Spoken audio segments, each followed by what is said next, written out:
Hello and welcome. Thank you for joining me. We are nearing the end of Advent. Advent is a time in the Western liturgical tradition for Christians in which we anticipate the incarnation of the divine into the material world. Most of us think of this incarnation as the birth of Christ 2,000 or more years ago. However, there are other aspects to this incarnation that are good to bear in mind. We also remember and anticipate the future incarnation of the divine into the world, otherwise thought of as the second coming. We also remember and think of the incarnation of the divine into the material world at every moment. The divine incarnates every moment of time.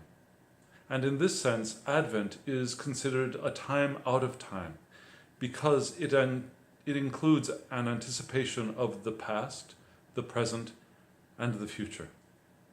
It's interesting to note that in Buddhism there is also a concept of past, present, and future Buddhas. There's the past Buddha, Dipankara, who is a Buddha of over 100,000 years ago. There is the more commonly known Gautama Buddha, or in Korean, Sakyamuni Buddha, which is the Buddha of India, approximately 2,500 years ago, but is considered the present Buddha. And then there is also a Buddha of the future, Maitreya Buddha, or Mirak Bosal in Korean. This is the salvific Buddha of the future.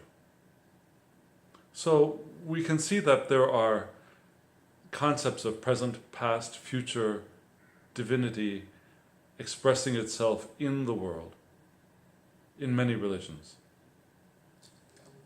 When I teach meditation class, at some time I ask my students to close their eyes and imagine the divine. Bring an image to mind of what the divine is to them. Well, if you have a moment and you're in a safe place to do that, close your eyes.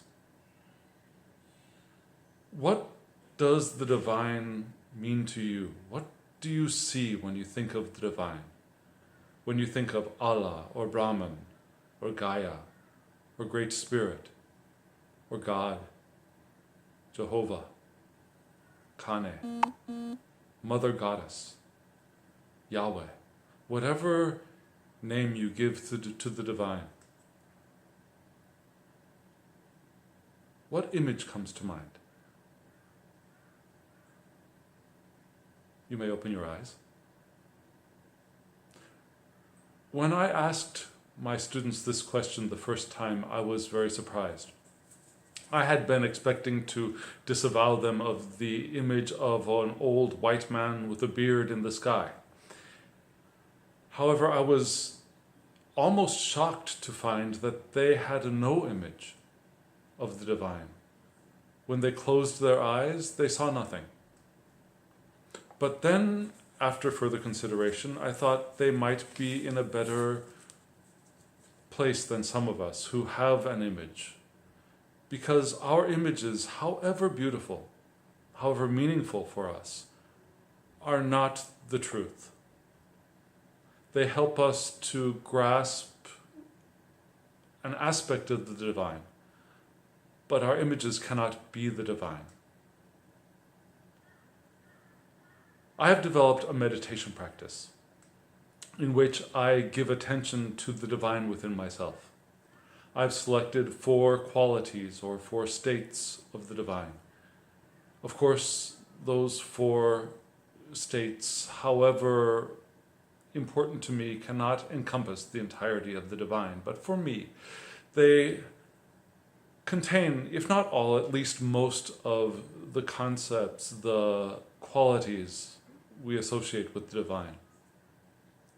So when I sit for meditation, I shift my attention to my heart to get myself out of my head. And in turn, I give attention to the feelings of well-being, joy, love, and awareness. I'll start with well-being, and I'll feel for the feeling of the divine well-being in my heart. And once I've gotten a sense of stability with that feeling, then I will move on to joy, and then love, and finally awareness. I'll admit there are times when I will start with well-being and I will finish with well-being because I have not reached that sense of stability that I was hoping for. But it's all good. There are innumerable other kinds of meditation, and no one is correct. But for me, this meditation practice has been very beneficial.